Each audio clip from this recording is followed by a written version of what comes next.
Estamos aqui para mais um Saúde e Bem-Estar. Eu sou Ludmila Marinho e eu tenho o prazer hoje de receber aqui o Dr. João Paulo Guimarães. João é um grande amigo que é graduado em Medicina e Administração, Nutrologia, Endócrino e Adequação em Homeostase, que é a busca pelo equilíbrio, também conhecida como Medicina Integrativa. João, me conta um pouquinho mais sobre essa medicina integrativa, sobre essas novas possibilidades da medicina do cuidar. Tá, legal. Bom, obrigado pelo convite, Lud. Bom demais estar aqui. É um prazer. Ótimo. Ainda mais falando de saúde, né? É, isso mesmo, saúde e bem-estar. É. Tudo que você gosta de ficar falando. Tudo, fico o dia inteiro aqui conversando, se precisar. Assim, medicina integrativa, ela é... Na verdade, ela é tratada como uma especialidade hoje, mas a gente não quer que seja visto como uma especialidade, né? Por quê? O que a gente vive muito hoje dentro da medicina, dentro da saúde em geral? A multiespecialização, né? Então, a pessoa se forma em alguma área de saúde e ela começa a fazer pós-graduação, residência médica, especializa numa coisa, uma outra. Daqui a pouco ele é o especialista que cuida do dedo. E aí o paciente hoje... ele está com um problema dentro de casa e sente uma dor no dedo, ele tem que sozinho pensar qual diagnóstico está por trás daquele problema para escolher qual especialista ele vai ter que procurar para tratar do problema dele. Se ele não souber, ele vai ficar pingando de um lugar em outro até achar alguém que resolva o problema dele. Então a proposta da medicina integrativa é você dar um passo para trás dessa multiespecialização e voltar a enxergar o paciente como um todo, no seu sistema, né? Porque não tem como você tratar um pedaço do paciente. É engraçado que a saúde vai e volta, né, João? Vai e volta. Esse é um bom clínico geral, na verdade. Perfeito. Né? Perfeito. Porque, trazendo para minha área da odonto, também é a mesma coisa, né? A gente foi se especializando tanto, que hoje, para o paciente saber do que ele precisa, ele às vezes percorre 8, 10 especialistas. E quando ele tem um plano de saúde, beleza, né? Porque aí ele vai no clínico, o clínico manda para outro, que manda para outro, que manda para outro, que não conversam entre si, que eu acho que é o grande problema. Perfeito. Então, a gente vai falar aqui sobre diabetes, outras doenças, né? E aí, por exemplo, o cara ele vai para um clínico geral que manda ele para o endócrino. Aí o endócrino manda ele para o nutrólogo manda ele para um profissional de educação física. Mas, gente, ninguém conversa com ninguém. Então, o endócrino faz uma proposta, o profissional de educação física desfaz o que o endócrino falou e vira uma loucura. Isso. Que legal. Também é meu sonho voltar a ser uma boa clínica. Perfeito. E aí a valorização ela precisa vir através de um nome de especialização, mas não necessariamente. Exatamente. Né? Esse é o que a espinha dorsal da proposta da medicina integrativa é justamente essa. Ô João, e me fala um pouquinho desse biohacking. O que é isso? Então, biohacking significa o quê? A gente conhece muito a palavra hackear, né? Uhum. O que é um hacker de computador? O que ele faz? Ele invade um sistema identificando qual é a fraqueza que aquele sistema tem. Então, por exemplo, existe um site, ele entra no código-fonte ali daquele site, descobre qual a vulnerabilidade que esse código tem na segurança e consegue invadir um computador, um sistema, um banco de dados de alguém através dessa fraqueza, né? O biohacking, ele propõe o quê? Você conseguir avaliar qual é o seu ponto mais fraco, ou seja, qual a fraqueza que existe dentro do seu corpo, do BIOS, identificando essa fraqueza, você não vai invadir o sistema, você vai fortalecer o seu sistema em cima dessa fraqueza. E a proposta que está por trás do biohacking é o quê? É você ensinar o paciente, ensinar as pessoas, isso é um processo natural, espontâneo hoje com a informação, é você ensinar a pessoa a fazer o seu próprio biohacking. Então hoje muitas pessoas praticam isso sem saber. Por exemplo, vitamina D. Todo mundo sabe que vitamina D hoje é um suplemento quase essencial para todo mundo suplementar, né? A gente tem uma rotina hoje de saúde de vida que não permite a pessoa produzir vitamina D a ponto de suprir a necessidade que o organismo tem. Ninguém anda no sol mais, você não se expõe, todo mundo tem medo, usa filtro solar de alto fator de proteção. Então os níveis de vitamina D são muito baixos. Então hoje é difícil você chegar uma pessoa no consultório que já não faça uso sem orientação médica, a maioria das vezes, de um suplemento de vitamina D. Aquela pessoa está fazendo o quê? Ela está biohackeando o próprio corpo. Ela sabe que a vitamina D baixa é uma fraqueza e ela mesma já faz a suplementação sem orientação de ninguém. Como? Ela lê na internet, ela entra no Instagram em 10, 12, 20 perfis, junta a informação de um, de outro, faz um clipping ali daquele assunto, aprende o que fazer e coloca em prática. Então, essa proposta, ela acaba sendo uma consequência da facilidade de acesso à informação que existe hoje, né? Você entra numa rede social igual o Instagram, você consegue buscar qualquer informação que você queira. É lógico que essa informação muitas vezes ela está pulverizada ali, um pouco num perfil, distorcido em outro, então cabe às pessoas poder juntar essas informações e identificar qual a melhor opção a se seguir. Mas o biohacking tem essa proposta, ensinar o paciente a fazer uma autoavaliação, descobrir quais são as suas fraquezas e como ou o que colocar em prática para se fortalecer. Hoje você é médico de consultório. Sim. E no consultório não chega muita gente fazendo esse biohacking, mas de uma maneira errônea, não? Porque na minha área, direto a gente tem as fake news e aí a gente tem mais prejuízo para o paciente, né, do que se ele não estivesse fazendo nada, né? Sim. Então, como é que é isso no consultório, no dia a dia? Como é que você vê isso do uso da internet? É muito mais positiva ou a gente tem mais prejuízo com o Dr. Google da vida? Eu acho, é lógico que isso não tem uma posição definitiva de nenhum órgão, mas eu vejo como mais positiva. Por quê? Porque a medicina hoje ela é uma medicina da doença. Hoje o profissional da área de saúde, ele aprende a prescrever remédio. O médico ele sai da faculdade adestrado a fazer o quê? Investigar, achar um diagnóstico e saber qual é o remédio que trata aquele problema que ele identificou. Ele não é treinado a investigar qual é a causa daquele problema e o que o paciente precisa mudar no seu estilo de vida para que aquela causa seja solucionada. Então, muitas vezes, o paciente ele fica escravo de uma medicação a vida inteira, quando ele podia, às vezes, mudar alguma coisa na rotina dele e se ver livre daquela medicação. Onde que entra isso dentro dessa análise do ser mais positivo ou negativo à informação da internet? Você não vai ver perfis na internet ensinando remédio para se usar. Você vai ver muito perfil da internet ensinando a comer melhor, ensinando a se expor mais ao sol, usar uma vitamina. A maioria das coisas que são ensinadas dessa forma pulverizada que tem na rede são coisas que você põe em prática e que não são prejudiciais para a saúde. Dificilmente vão causar algum dano, entendeu? Uhum. Então é muito mais provável de uma pessoa que busca informação na internet ter benefícios ao colocar em prática essas informações do que ela ter malefício.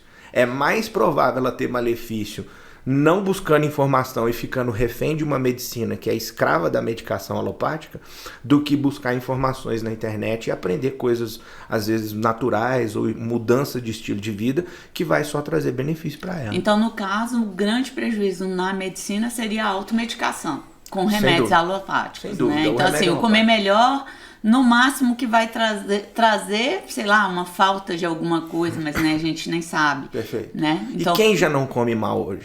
Quem já não come mal, com tanto de agrotóxico que a gente tem aí, com essas coisas. Não, né? e não é nem o problema do alimento em si, são as escolhas alimentares, né?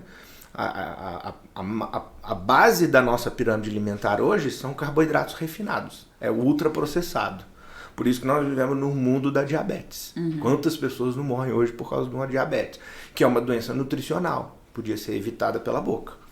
Então, se você tem uma doença que mata boa parte da população e essa doença pode ser evitada mudando a forma que ela come, sem remédios, é uma loucura a gente achar que a medicina alopática que vai resolver o problema. É o conhecimento, é a informação de escolher melhor o que come, mudar a forma de opção de comida dentro de casa, os lugares que frequenta.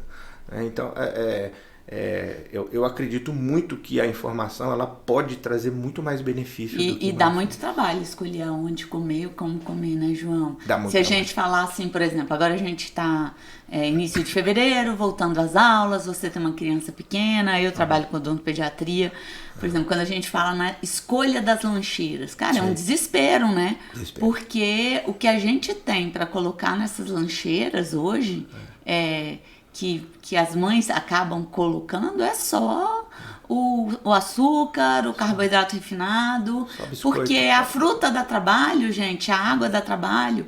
O que eu mais falo para as mães é, cara, pra que o suco de caixinha? Entendeu? Tipo, cara, manda água, não manda suco de caixinha. Aí fala, mas coitado, ele vai tomar água. Caramba, água, fácil, né? Rapidinho, você pega no filtro, enche a garrafinha. Né? Essa é talvez a diferença. O problema maior da alimentação, eu vejo, é o seguinte. É que ao longo dos últimos 40 anos, o grupo de profissionais e as pesquisas rotularam vilões que não são vilões.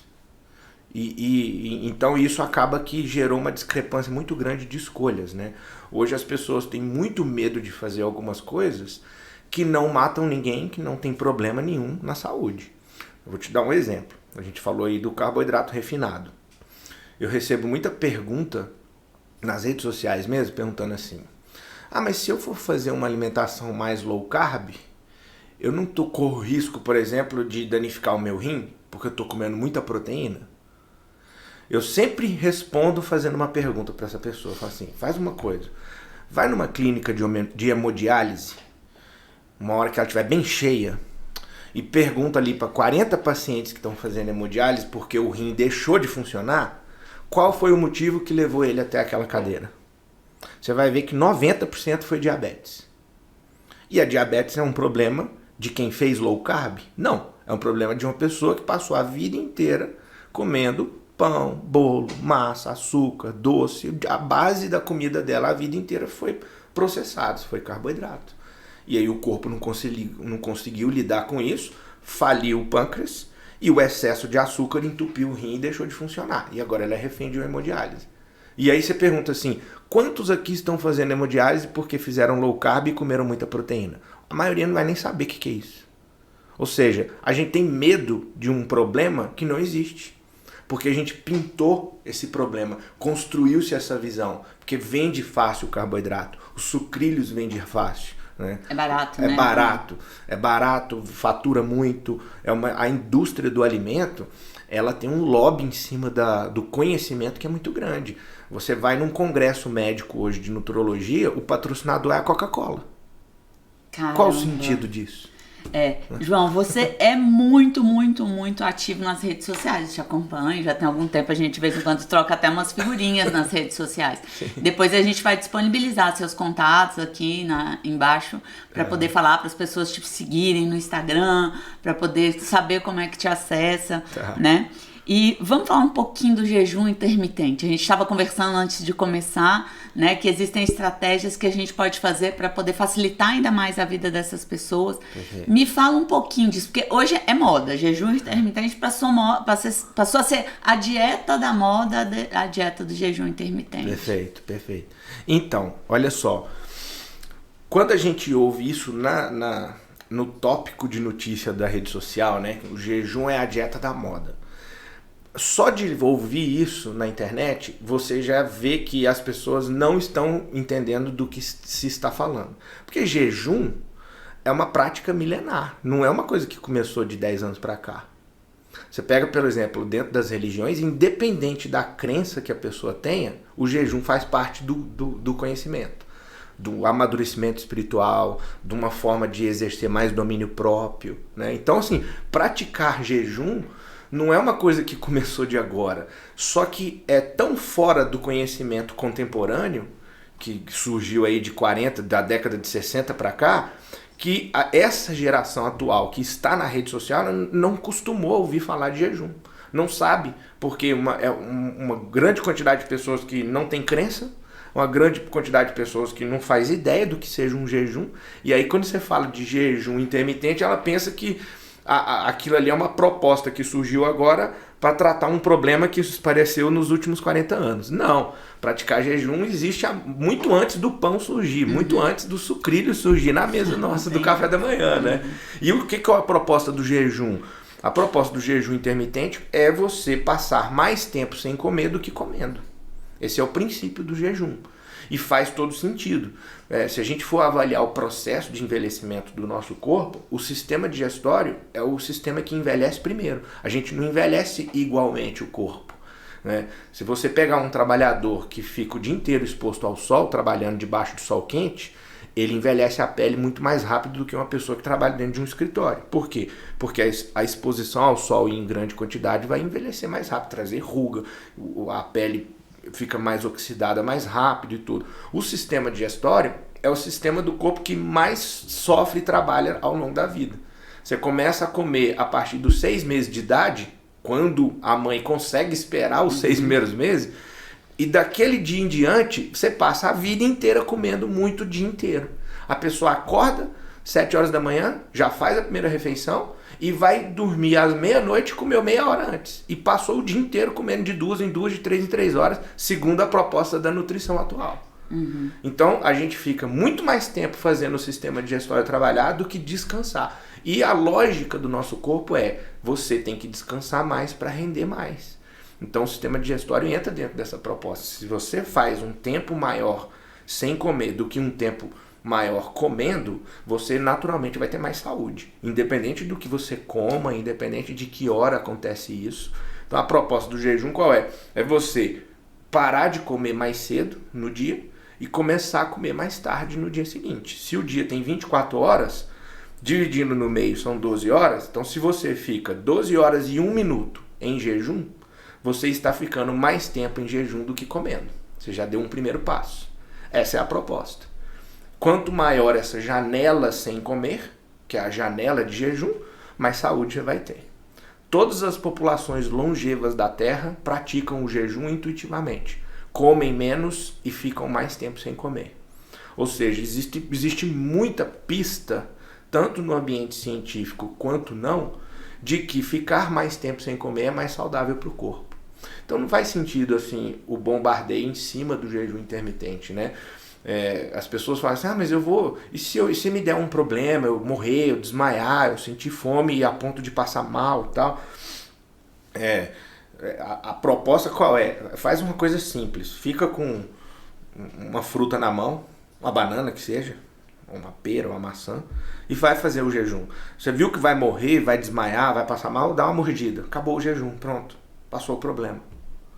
É uma coisa simples de solucionar, né? Não é um problema de outro mundo. É muito mais fácil a pessoa morrer de uma indigestão do tanto que ela comeu do que do tempo que ela ficou sem comer, né? Se ela tiver essa possibilidade, então, João, aí a gente resolve um tanto de problemas. A gente estava conversando, né? Que, por exemplo, na minha área, o que eu recebo das pessoas que fazem o jejum? A questão do mau hálito, da halitose, pela cetose que o corpo entra quando entra em jejum. E aí tava falando, cara, existem estratégias que podem não atrapalhar tanto o jejum, vamos lá, né? Um pedacinho de maçã, um quarto de uma maçã, não vai atrapalhar, não vai causar uma indigestão na pessoa e eleva a quantidade de açúcar que essa pessoa precisa para não passar mal. Sei lá, uma bananinha passa, também é a mesma coisa, né? Ah, não, é difícil porque banana estraga, porque maçã estraga. Pode ser uma fruta seca guardada, né? No caso da pessoa começou a sentir mal, porque tem alguns sinais que a pessoa sente, né? A gente começa a ter uma sudorese maior, né? Fica um pouquinho mais indisposto. Não é assim, passou mal e desmaia porque estava de jejum, né? A maioria das vezes ela vai passando mal devagarzinho. Cara, sentiu que tá passando mal. Bom, hoje não vai rolar 18 horas de jejum, vai rolar só 14, né? Não vai morrer porque fez essa proposta e diminuiu um pouquinho. Não vai. Né? Agora, esse problema do passar mal no início, o nosso corpo, ele é adestrável. Né? Então, você pensa, a pessoa passou 30 anos comendo de 3 em 3 horas, desde a hora que acorda até meia hora antes de fechar os olhos e dormir. Aí, de repente, um dia ela ouve falar de jejum intermitente e começa a ficar mais tempo sem comer. É lógico que nos primeiros dias, às vezes nas primeiras semanas, o corpo vai tentar gritar, não querendo se readaptar a um modelo novo de funcionamento. Ele está acostumado a receber uma reserva de glicogênio o tempo inteiro, abastecer o tempo inteiro o corpo, ganhar peso, fazer reserva, fazer estoque. De repente, ele muda esse modus operandi para um modo onde ele tem que buscar e queimar mais energia no próprio organismo. É natural vir um processo de fadiga, é natural vir alguns sintomas de indisposição, mas eles são transitórios, né? Então todo mundo que vai iniciar um jejum intermitente, ele vai passar por um período transitório onde ele vai ter algumas queixas de indisposição, mas ele precisa vencer isso, ele precisa exercer o domínio próprio nesse intervalo, passar esses dias, essas primeiras semanas, sabendo que ele não vai morrer por causa disso, e quando o organismo entrar no piloto automático dessa proposta de ficar mais tempo em jejum, ele vira moeda, porque ele vai ver um benefício tremendo no raciocínio, na disposição, no rendimento ao longo do dia, na saúde, nas taxas dos exames, tudo vai ter reflexo da qualidade que o jejum vai provocar no corpo.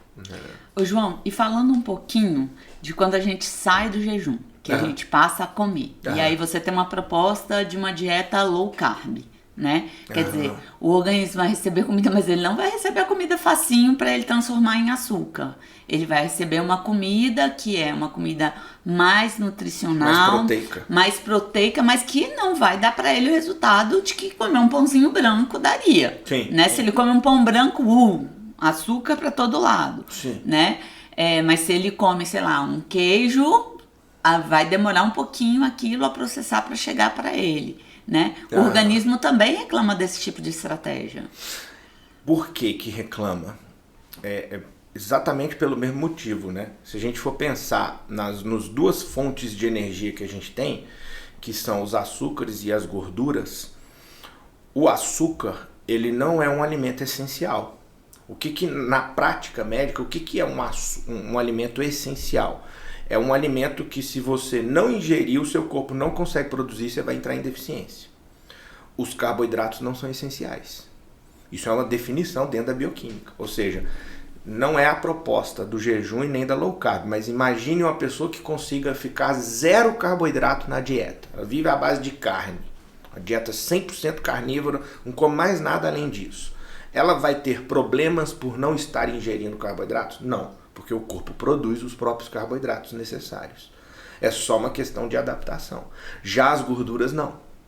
Já as proteínas não. Elas são essenciais. Existe muita gordura que, se você não ingerir, o corpo não produz e vai sentir falta. Por isso nós temos tanta doença neurodegenerativa hoje. Porque o cérebro ele é 90% gorduroso. Se existem gorduras essenciais e a pessoa tem gordurofobia de não poder comer e não comer absolutamente nada que tenha alguma gordura, ela vai entrar em deficiência, ela vai passar uma vida em deficiência e isso vai fazer falta lá na frente. Olha, isso pra mim é novidade, eu nunca tinha parado pra pensar nisso daí, que a falta de gordura pode levar a muitos problemas. Um problema degenerativo. E deixa eu te perguntar uma coisa, num país como o nosso, um país pobre, né?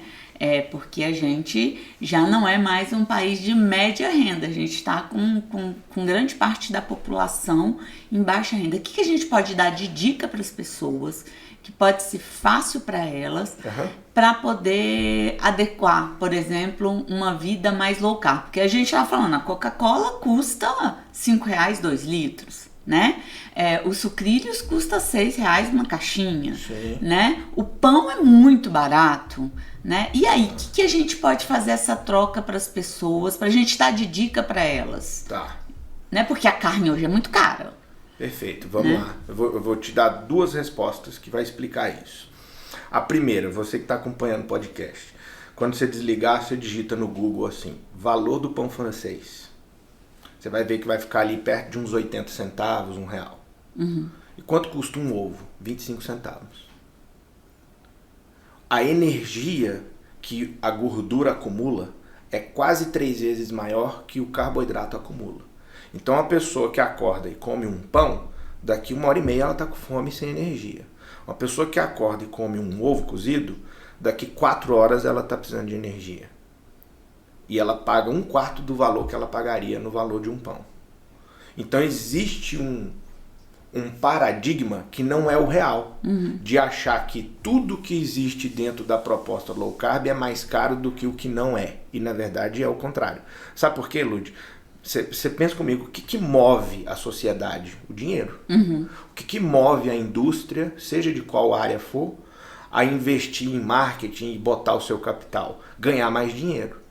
Você acha que se a alimentação low carb fosse de fato mais cara e mais rentável, ela não seria o grande lobby do mercado? Eu acho. Entendeu? Então, assim, o que mantém o carboidrato como o mocinho da história e o necessário para a população de baixa renda é justamente o fato dele vender muito e gerar grandes lucros. Mas se você for colocar na prática o valor de um alimento low carb em frente a um alimento high carb, você vai ver que o alimento low carb, além de ser 3 vezes mais barato, ele produz muito mais benefício para o organismo. Esse é o primeiro paradigma que precisa ser quebrado. São 3, na verdade. Eu falei 2, mas são 3. O segundo, uma pessoa que precisa comer 3 pães para se saciar, com um ovo ela vai se saciar.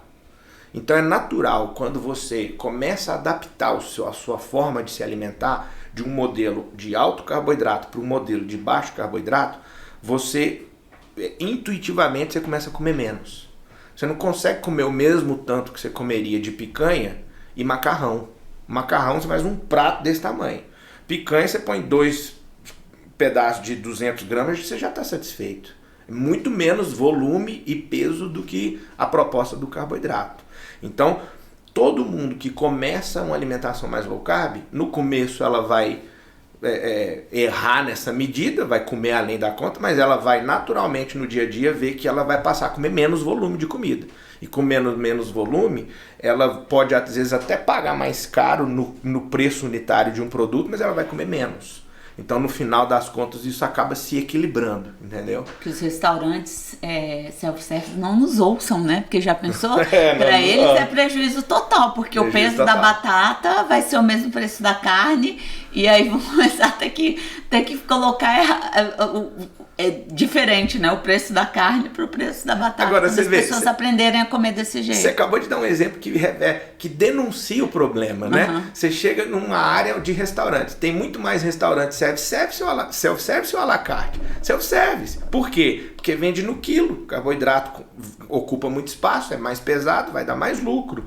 Isso é intuitivo. O cara ganha muito mais dinheiro vendendo muito arroz do que vendendo muita picanha. Porque a picanha, o preço é mais caro do produto. Então, assim, significa que isso seja o de maior qualidade? Não, ele não está preocupado com a qualidade. Quem abre um negócio, essencialmente está preocupado em ganhar dinheiro para esse negócio se perpetuar. Então, a preocupação inicial de um empresário é o que? Eu preciso vender para pagar minhas contas e sobrar dinheiro. Ah, mas isso vai fazer mal. Então, pergunta se o cara que tem um bar que vende cerveja vai estar preocupado se aquela cerveja vai causar cirrose em quem está bebendo. Essa preocupação é de outra pessoa. Realmente, é de entendeu? Outra pessoa. Não é a preocupação dele, ele está preocupado com o negócio dele. E a gente vê que quem gosta um pouco da área de nutrologia, que estuda um pouquinho, a gente vê que nos primórdios, Sim. o prato do brasileiro era um prato equilibrado, né? Sim. Porque ele tinha ali o arroz e o feijão, que era o carboidrato, mas era um arroz mais integral, não era um arroz tão refinado quanto que a gente tem hoje. Tem o feijão que tem vitaminas, ferro. E aí ele tinha o bife, o ovo e a salada. E aí ele foi diminuindo o tamanho do bife, ele tirou o ovo e ele passou a colocar batata nesse prato. E foi aí que causou o desequilíbrio pra gente. Porque enquanto tava o arroz e o feijão no lugarzinho dele, o bife, o ovo e a salada, tava beleza. Tava mais equilibrado, né? Tava mais equilibrado do que é hoje, em que ele substituiu o bife e o ovo, beleza, o bife e o ovo aumentou o preço, só que ele substituiu isso por batata. Perfeito. E aí, quando fez isso, é que a gente gerou esse grande desequilíbrio. Quando a gente tem a oportunidade de viajar para outros países, ou mesmo de conhecer através da internet hoje, a gente vê que a base de alimentação dos países europeus, que ficaram mais roots, vamos dizer assim, ou que ficaram mais afastados da influência americana, né? Eles têm uma alimentação, igual você falou, intuitivamente, eles têm uma alimentação mais saudável, perfeito, né? Então você pega assim, na França, o que é a base da alimentação da França? Queijo, né? Você pega os países nórdicos, né? Onde você tem cereal integral, onde você tem frutas e verduras, onde você tem as próprias carnes, que não a carne de vaca e de frango até que é mais viável, mas que a carne de vaca é muito cara. Sim. Ou onde você tem mar, você tem muito peixe disponível.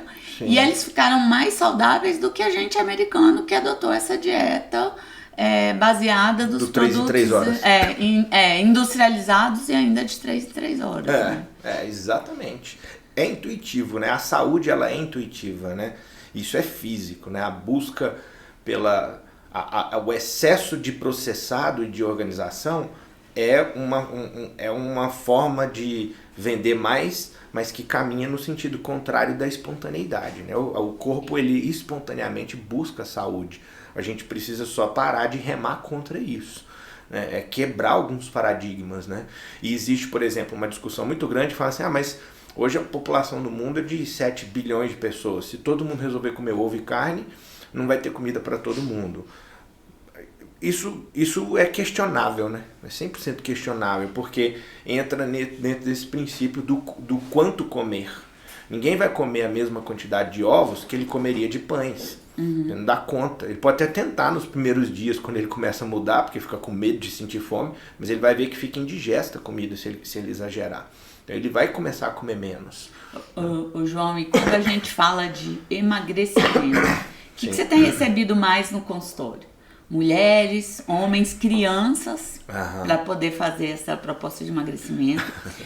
E dentro dessas propostas, quais são as loucuras que têm aparecido? Porque, para mim, o que eu tenho visto é o uso indiscriminado desses medicamentos injetáveis, os Ozempic e os amigos dele, para poder ter uma proposta de emagrecimento mais rápida, mais fácil, né? Mais cara, né? Porque esses medicamentos são caros. Assim, naturalmente tem muito mais mulheres, né, que buscam essa necessidade do emagrecimento. Primeiro que a mulher é muito mais preocupada com a saúde do que o homem, isso é natural, você vê muito, a proporção mais ou menos de 3:1, né? Então 70% do público que busca emagrecimento é o público feminino, não porque necessariamente seja o público mais obeso, mas porque é o público que se preocupa mais rápido com a saúde. E a obesidade e o sobrepeso é um problema multifatorial, ou seja, nunca existe a causa do problema. É igual câncer, não adianta a gente esperar que um dia vá sair uma notícia falando assim, foi descoberto a cura do câncer, foi descoberto a cura da obesidade. Por que nunca isso vai acontecer? Porque é uma doença que tem várias causas, não tem como você ter um remédio, uma pílula que trate ao mesmo tempo todas as causas. Então isso não vai acontecer. Existe a proposta de que isso aconteça, vende no mercado, mas é temporária. Você vê que todo mundo que emagrece porque fez uma coisa, ela vai voltar a engordar, inevitavelmente. Por quê? Porque a obesidade é um problema de várias causas associadas. Então, por exemplo, você tem o problema do excesso de insulina por causa da ingestão de muito carboidrato na dieta, que é a grande causa principal do ganho de peso. Você tem os hipotireoidismos, você tem as disbioses intestinais, você tem os desequilíbrios hormonais dos mais diversos, deficiência de testosterona, excesso de estrogênio no corpo. Você tem nutrientes que são essenciais, por exemplo, zinco, selênio, que a maioria da população tem deficiência e quando falta interfere no ganho de peso. Você tem deficiência de vitamina D, que é um hormônio modulador do metabolismo dos açúcares. Então, só aqui eu citei, brincando, 8 causas da obesidade. Se uma pessoa tem 3 delas e ela trata uma, ela pode ter perda de peso? Pode. Mas ela vai voltar a engordar porque as outras 2 causas não foram tratadas. E elas vão se sobressair diante desse cenário e vai fazer voltar a ganhar peso.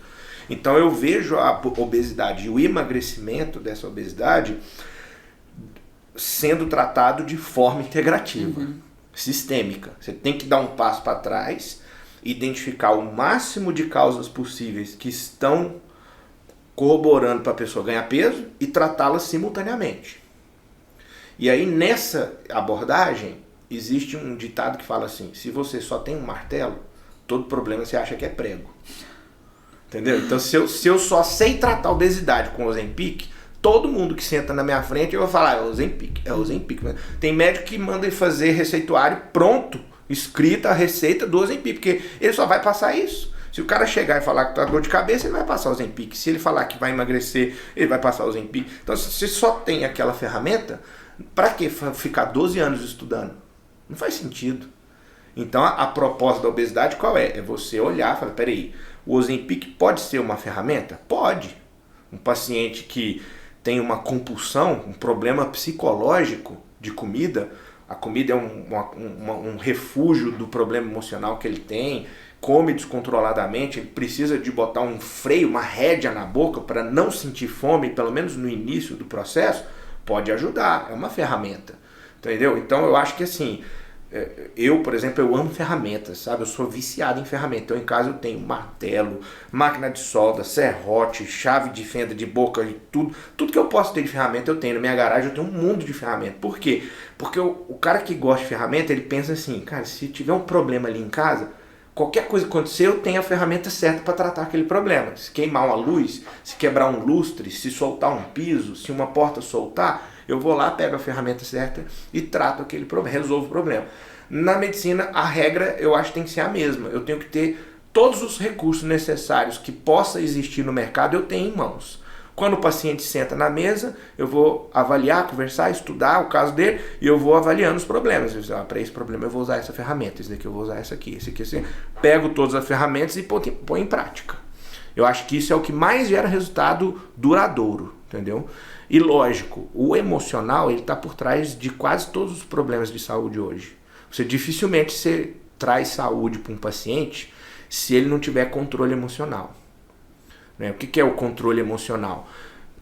Uma pessoa que é muito magoada, ela tem um buraco negro dentro dela. Então não adianta ela achar que vai mudar a forma de comer, porque a mágoa vai interferir nisso. Se ela botar todas as ferramentas em prática, mas não tratar essa mágoa que ela tem, ela vai, por causa disso, ela vai voltar a fazer tudo de novo.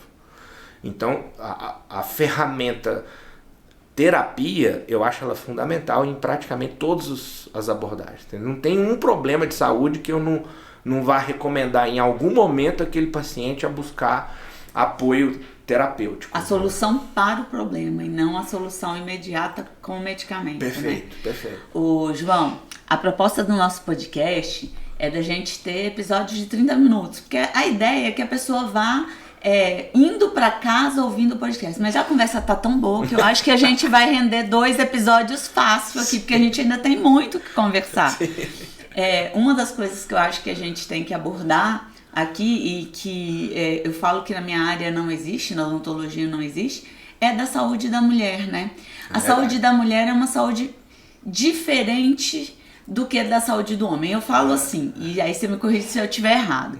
O homem, ele é meio linear. Né? Então ele tem a infância, depois ele chega na adolescência, é o pico da idade adulta e o envelhecimento. A gente não tem muito sobe e desce no processo do homem, né? Já no processo da mulher a gente começa na infância, aí tem primeira menarca, subiu, né? Aí gravidez, virou loucura, aí depois tem puerpério, caramba, ficou maluca a mulher, porque quando tem filho, ela vira uma leoa louca para defender aquela cria, né? Muda todos os hábitos que ela tinha, o tempo já não existe mais, aí ela entra num período mais ou menos ali tranquilo, os filhos começam a crescer, vai entrando, aí entra a menopausa, muda tudo de novo. E aí, como é que é tratar essa mulher de fases no consultório? Essa é uma variável realmente que existe na saúde da mulher que você não encontra em nenhum outro aspecto, né? Nem no homem, nem no idoso, na criança. Então, realmente, a mulher tem essa variável de alternar hormônios para ser fértil. Essa é a diferença, né? O homem, ele não alterna hormônios para ser fértil, ele não tem um período fértil. Ele está full time fértil. Ele está o tempo inteiro produzindo espermatozoide, o tempo inteiro ele pode copular, fecundar e gerar um filho. A mulher não, ela tem o período que ela está fértil, ela tem o período que ela está liberando o único óvulo. né? E isso é a natureza do funcionamento. Então, essa é uma particularidade do corpo da mulher que sempre tem que ser levada em conta. E hoje, talvez seja o que mais impacta a saúde feminina. Por quê? Porque esses hormônios, eles entram com muita facilidade em desequilíbrio. Excesso de um e deficiência de outros. E esse desequilíbrio gera muitos sintomas que as mulheres carregam, às vezes, a vida inteira e podia estar tratando e tendo uma vida muito mais saudável buscando esse equilíbrio, né? Exemplo, o estrogênio, que é um hormônio que a mulher produz em grande quantidade, o homem em menos quantidade. O estrogênio e a progesterona são os dois hormônios que se alternam dentro do ciclo menstrual para que a mulher consiga ter esse ciclo funcionante, de poder engravidar num período, sustentar uma gestação se ela acontecer, se ela não acontecer, sangrar, menstruar e começar o processo todo de novo no mês seguinte. Então, esses dois hormônios se alternam. Se de repente ela começa a produzir de mais estrogênio e de menos progesterona, por exemplo, o estresse provoca isso, o estresse crônico, ela começa a ter sintomas como varizes em excesso, celulite, acúmulo de gordura no quadril, queda de cabelo, insônia, irritabilidade, primeiro nos períodos mais próximos da menstruação, depois acaba atingindo o ciclo inteiro. E você vê às vezes mulheres que consideram esses sintomas personalidade. Faz parte da personalidade dela, porque ela passa a vida inteira assim achando que aquilo ali é o processo e pronto, e não tem tratamento. E não, você tem tratamento. Você tem como modular isso. Modular é equilibrar esses dois hormônios de volta para parar de ter esse problema. Então, assim, esses eventos que acontecem ao longo da vida da mulher, a menarca, a primeira gravidez, o processo de menopausa, todos eles poderiam ser muito menos impactantes se esse conhecimento de que é possível modular fosse mais acessível a todo mundo e, principalmente, o tratamento fosse mais acessível. O problema é que tem muita coisa que gera ruído nesse assunto, né? Então, por exemplo, o uso dos anticoncepcionais, as pílulas orais contraceptivas. Elas, na minha visão, talvez sejam uma das piores medicações do mercado. Por quê? Porque elas geram um desequilíbrio muito grande desse equilíbrio que precisa ter, às custas de não deixar a mulher engravidar, né? E esse desequilíbrio gera muito sintoma no corpo. E tem mulheres que passam a vida inteira com problema. E não é um problema que basta parar de usar. Uma vez usado, ela precisa colocar em prática um processo de detox, repor uma progesterona, buscar de volta esse equilíbrio. O corpo não consegue sozinho, espontaneamente, trazer esse equilíbrio de volta.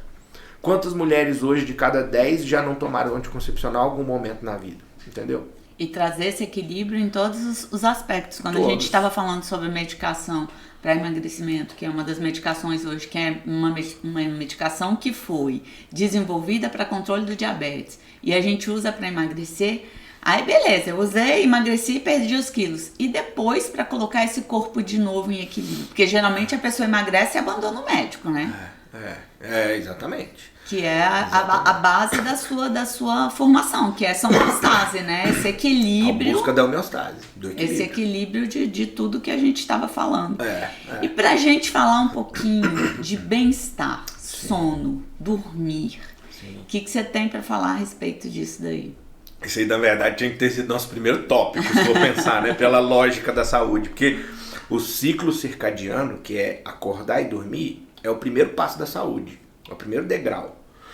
Por que Deus fez o homem num mundo que funciona alternando dia e noite? Porque o corpo do homem vai respeitar essa alternância. Senão ele não seria sacana de deixar dia e noite e botar o homem num lugar que tem dia e noite. Então o corpo foi preparado para funcionar em cima disso. Como assim preparado? Quando vem o dia, que a luz chega, a luz natural estimula o corpo a produzir os hormônios que funcionam de dia. Quando a luz natural vai embora e a noite chega, a escuridão chega, o corpo vai liberar os hormônios que funcionam só com a escuridão. E essa alternância ela é fundamental para ter saúde. Todos os sistemas do corpo, todos, desde a pele até a reprodução humana, depende dessa alternância. E aí você pega uma pessoa que, por causa do hábito de vida, dorme 3 horas da manhã todo dia, levanta 2 da tarde, ela está invertendo esse processo. E aí não adianta ela achar que ela é noturna. Deus não fez ela diferente dos demais. O corpo dela é exatamente o funcionamento igual aos dos demais. Só que ela está forçando, por causa do hábito de vida, o corpo a tentar funcionar de forma diferente. E aí ela vai entrar em deficiência mais cedo. Ela vai parar de produzir os hormônios da noite mais cedo e parar de produzir os hormônios do dia mais cedo. E se ela faz isso, ela vai envelhecer mais cedo. E a doença vai chegar mais cedo. Então a alternância do ciclo circadiano, ela é o primeiro passo da saúde. E aí a regra é muito simples. O que é o perfeito? Por que a maioria da população vive próximo da linha do Equador e não nos polos do planeta? Porque próximo da linha do Equador você tem 12 horas de dia, 12 horas de noite. Meio a meio. Então, o que seria o perfeito? Eu sei que na prática isso não existe, mas a gente tem que ter o perfeito como alvo para atingir um real que seja mais próximo do perfeito. Seria a pessoa ficar escuro, dormir, ficar claro, acordar. Se você pegar o senhorzinho que mora lá na roça, que nunca veio na cidade, que vive da produção própria, que tal, que mal tem energia elétrica, ele funciona como a vida dele? Assim, fica escuro 6, 7 horas da noite, dá 1 hora depois ele está indo deitar. Fica claro 6 da manhã, 5 e meia, 6 horas ele está levantando e indo fazer as coisas dele. Tá? Porque ele respeita o que está acontecendo na natureza. Ficou escuro, é hora de dormir. Ficou claro, é hora de acordar. Só que hoje, fica em Brasília, por exemplo, onde a gente está, fica escuro por volta das 6, 7 da noite, a pessoa vai dormir 1 da manhã. Ela passou 8, 9, 10, 11, 12, meia-noite, 1, 6 horas da noite acordada. Então ela está matando 50% da noite dela que podia estar descansando. Ah, mas a rotina da noite é muito importante. Claro, é fato. Mas aí as custas de quanto da saúde? Tudo tem um preço na sua saúde. É lógico que você não vai... Eu, por exemplo, é impossível eu dormir 7 horas da noite hoje. Tenho 2 filhos, trabalho demais o dia inteiro. Então a noite é a hora que eu tenho para ler, para estudar, às vezes, para interagir com os meus filhos. Eu não vou dormir 7 horas da noite. Mas por que não dormir 9, 10 ao invés de 2, 3? Entendeu? Então, respeitar o ciclo biológico do sono é o primeiro passo que a pessoa... Não custa nada, é de graça e é a medida que mais vai trazer saúde para as pessoas. Se a gente tivesse que dar algumas dicas, aí a gente já tirou de várias coisas que são de graça, não custa nada, né? Então, respeitar o ciclo da natureza. Quando você falou que Deus criou o homem para respeitar. Gente, se a gente for levar o pé da letra, Deus cria o dia, a noite e depois cria o homem, né? Quer dizer, não foi o inverso. Não, ele não criou o homem e o dia e a noite para se adequar à vida do homem, não. Ele criou o dia, criou a noite, depois criou o homem adequado àquele dia, àquela noite. Quer dizer, não custa nada, é igual você está falando. O ideal é que a gente fosse dormir assim que escurecesse. Bom, não dá hoje em dia, né? A gente tem que acabar se adequando, mas poxa, por que não, né? Fazer essas adequações de durmo lá 10 horas, acordo muito mais cedo, vou produzir mais cedo, não tem problema. Isso não custa nada. O jejum, mesmo que não seja um jejum tão grande, vamos lá, o ideal é que a gente ficasse 12 horas em 1 minuto sem comer, comendo os outros. A gente não dá pra ficar 12 horas, mas dá pra ficar 8, né? Já é o primeiro passo pra gente poder chegar. A gente não tá chegando onde a gente gostaria, mas 8 horas é super viável, né? Se a gente pensar assim de adequar o dia da gente pra poder fazer o jejum, não custa nada. As substituições é pensar um pouco mais, né? É lógico que isso vem um pouco com conhecimento, né, João? A gente tem uma população hoje que mal sabe ler, não sabe interpretar um texto, não sabe fazer uma conta matemática para saber que o ovo é mais barato do que o pão. Ele não consegue ver isso. Ele consegue ver o volume, né? Um saco de pão custa R$8, né? E vem um saco cheio. Uma bandeja de ovo, R$18, né? Dependendo do lugar que a gente for. Mas eu acho que dentro da economia, aquilo que a gente usa mais, ele acaba ficando mais econômico do que aquele que a gente usa menos. Então, se a gente tiver uma produção mais direcionada, né, ao que faz bem, depois aquilo passa a custar mais barato. É o que a gente fala dos orgânicos, né? Quanto mais produção orgânica eu tenho, mais barata vai ficando aquela produção. Conhecimento é a mesma coisa. Quanto mais conhecimento eu tenho, mais barato vai chegar aquele conhecimento. Então são várias dicas que a gente pode tirar aí. É uma alimentação equilibrada, um sono razoável, um jejum também possível, né? Pra gente poder chegar nessa homeostase de saúde aí. E você ainda tem uma questão que a gente não levantou aqui, que é o seguinte. Por mais que no mês você gaste um pouco mais, você vai ter uma despesa muito menor com doença depois. Você ainda tem isso, né? Tem que ser levado em conta. Quanto uma pessoa de 70 anos de idade hoje gasta com remédio? Muito, né? Quase que a aposentadoria inteira. Tem paciente que gasta R$ 1.500 por mês comprando remédio, R$ 2.000 por mês, mais que um salário mínimo. Se ela não tivesse essas doenças e pudesse usar esse dinheiro para outra coisa, quanto ela gastou a vida inteira a mais para não ter que usar esses remédios? Será que não compensou? E aí a gente falou de outros pontos que eu adorei, que é a questão de ter um objetivo de religião, mas não assim, não é uma escolha da religião, mas assim, aquelas pessoas que têm uma religiosidade, né, que tem uma proposta de autoconhecimento, de autodesenvolvimento, e ela vai buscar isso da maneira que ela quiser, ela vai buscar conversando com a árvore, ela vai buscar na igreja, ela vai buscar fazendo terapia, Perfeito. que isso também é uma influência muito grande na saúde e bem-estar dela, né? Fundamental, é uma das variáveis da saúde, que às vezes é 100% negligenciada, né? Não existe um corpo natural vivendo uma experiência sobrenatural, né? O inverso. A eternidade, ela está no espiritual. Então, nós somos seres espirituais tendo uma experiência natural curta, mínima, de 80 anos, 90 anos, quando muito 100 anos, entendeu? Então, a gente tem todo um mundo espiritual por trás da nossa vida que impacta no nosso corpo, na nossa saúde. E não é porque a gente desconhece uma coisa que ela não exerça efeito sobre nós. Sabe? Se você estiver andando de carro ali e ultrapassar uma faixa de segurança, atropelar uma pessoa e essa pessoa morrer, você vai preso, você vai ser condenado. E não adianta você chegar lá e falar assim, eu não sabia que era proibido pela lei não passar pela faixa de segurança. Não adianta não saber. Não é porque a gente não sabe de um assunto que a gente não está passível de ser julgado por ele. E o mundo espiritual existe, a gente acreditando ou não. Quem acredita e busca interagir com ele da forma mais saudável possível, colhe os benefícios mais cedo. Quem não acredita, sofre os malefícios mais cedo. A gente não está aqui para questionar se é espiritual, se é energético, mas não tem como negar que existe alguma coisa, por trás que faz com que a gente viva a experiência das escolhas, né? Essa experiência espiritual. Eu também concordo nisso, que isso daí contribui. E esses dias eu estava comentando que antigamente, para a pessoa ter sucesso, ela tinha que ter dinheiro e pronto, né? Hoje ela tem que ter paz, ela tem que ter saúde, ela tem que ter autoconhecimento. Então, buscar esse equilíbrio é essencial para a gente ter saúde e bem-estar, né, João? E não é fácil, né? Eu costumo falar que é igual... Já deve ter visto em circo aqueles malabares que fica com vários pratos equilibrando ao mesmo tempo, né? Acho que a vida é exatamente aquilo ali, né?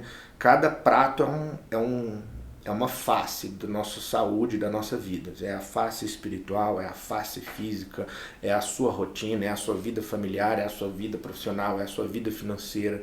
E o segredo é você conseguir equilibrar todos os pratos ao mesmo tempo, né? Não é você ter um prato perfeito rodando e nunca cai. Você tem o máximo de pratos possível. Você vai no circo e você vê um palhaço rodando um prato, você vai falar assim, acho que se eu treinar uma semana eu consigo fazer. Aí você vê um rodando 12, você vai, cara, posso ficar a vida inteira que eu não vou conseguir fazer isso nunca. É o que você falou, né? A gente busca o perfeito, chega no que é possível. Chega no real, né? Então, para você que chegou aqui agora, a gente vai deixar disponível todas as redes sociais do Dr. João. Vou falar por experiência própria. Podem entrar, é muito conteúdo legal. O João tá sempre interagindo, tá sempre respondendo as pessoas, o que eu acho importante, né? Porque não é só gerando conteúdo, gerando conhecimento. Você também tem essa troca com as pessoas, que é importante, né? E vamos deixar disponível também, se você quiser ir lá no consultório para conhecer essa nova forma de trazer saúde e bem-estar para você, né? Buscar o equilíbrio dessa saúde e não só as respostas que chegam fáceis com remédios. Exatamente, perfeito. Espero vocês.